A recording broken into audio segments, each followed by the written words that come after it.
Now turn to Section 1. Section 1. You will hear a telephone conversation between an official at a village hall and a woman who wants to hire a public room. First, you have some time to look at questions 1 to 6.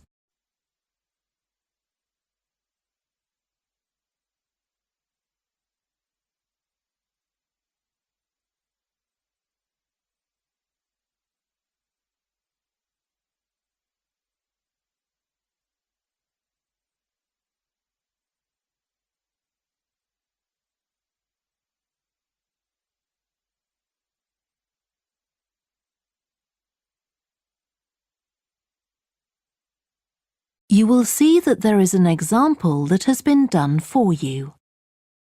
On this occasion only, the conversation relating to this will be played first. Hello? Oh, hello. I wanted to inquire about hiring a room in the village hall for the evening of September the 1st. Let me just see. Yes, we have both rooms available that evening. There's our main hall, that's got seating for 200 people, or there's the Charlton room. The main hall seats 200, so 200 has been written in the space. Now we shall begin. You should answer the questions as you listen, because you will not hear the recording a second time. Listen carefully and answer questions 1 to 6. Hello? Oh, hello. I wanted to inquire about hiring a room in the village hall for the evening of September the 1st. Let me just see. Yes, we have both rooms available that evening. There's our main hall, that's got seating for 200 people, or there's the Charlton room. Sorry? The Charlton room, CHARLTON.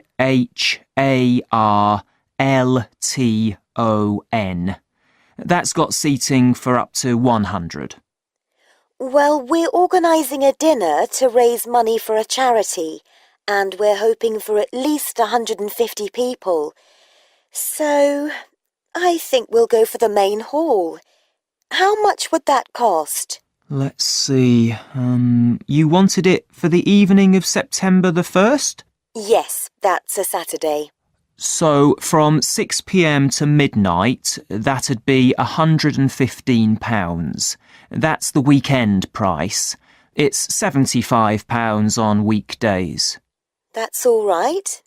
And I have to tell you, there's also a deposit of £250, which is returnable, of course, as long as there's no damage. But we do insist that this is paid in cash. We don't take cards for that. You can pay the actual rent of the room however you like, though. Cash, credit card, cheque. Oh, well, I suppose that's okay. So, does the charge include use of tables and chairs and so on? Oh, yes. And what about parking? Yeah, that's all included. The only thing that isn't included is, you said you were organising a dinner? Yeah. Well, you'll have to pay extra for the kitchen if you want to use that. It's £25. It's got very good facilities, good quality cookers and fridges and so on. OK. Well, I suppose that's all right. We can cover the cost in our entry charges. Right, so I'll make a note of that. Now, there are just 1 or 2 things you need to think about before the event. For example, you'll have to see about getting a licence if you're planning to have any music during the meal. Oh, really? It's quite straightforward. I'll give you the details later on. And about a week or 10 days before your event, you'll need to contact the caretaker, that's Mr. Evans, to make the arrangements for entry. He'll sort that out with you. And do I give him the payment as well? No, you do that directly with me. Before you hear the rest of the conversation, you have some time to look at questions 7 to 10.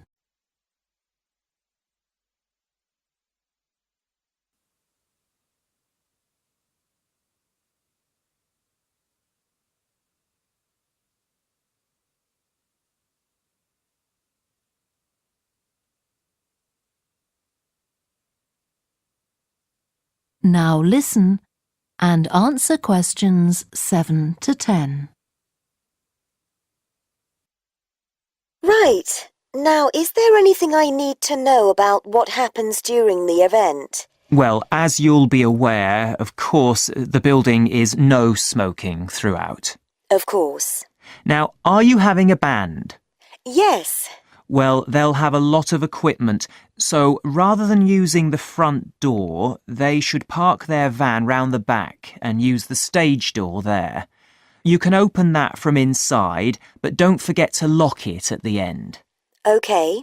And talking of bands, I'm sure I don't need to tell you this, but you must make sure that no one fiddles about with the black box by the fire door. That's a system that cuts in when the volume reaches a certain level. It's a legal requirement. Sure. Anyway, we want people to be able to talk to one another, so we don't want anything too loud. Oh, that reminds me. We'll be having speeches. Are there any microphones available? Yup, just let the caretaker know. He'll get those for you. Right, now, when the event is over, we do ask that the premises are left in good condition. So there's a locked cupboard, and you'll be informed of the code you need to open that.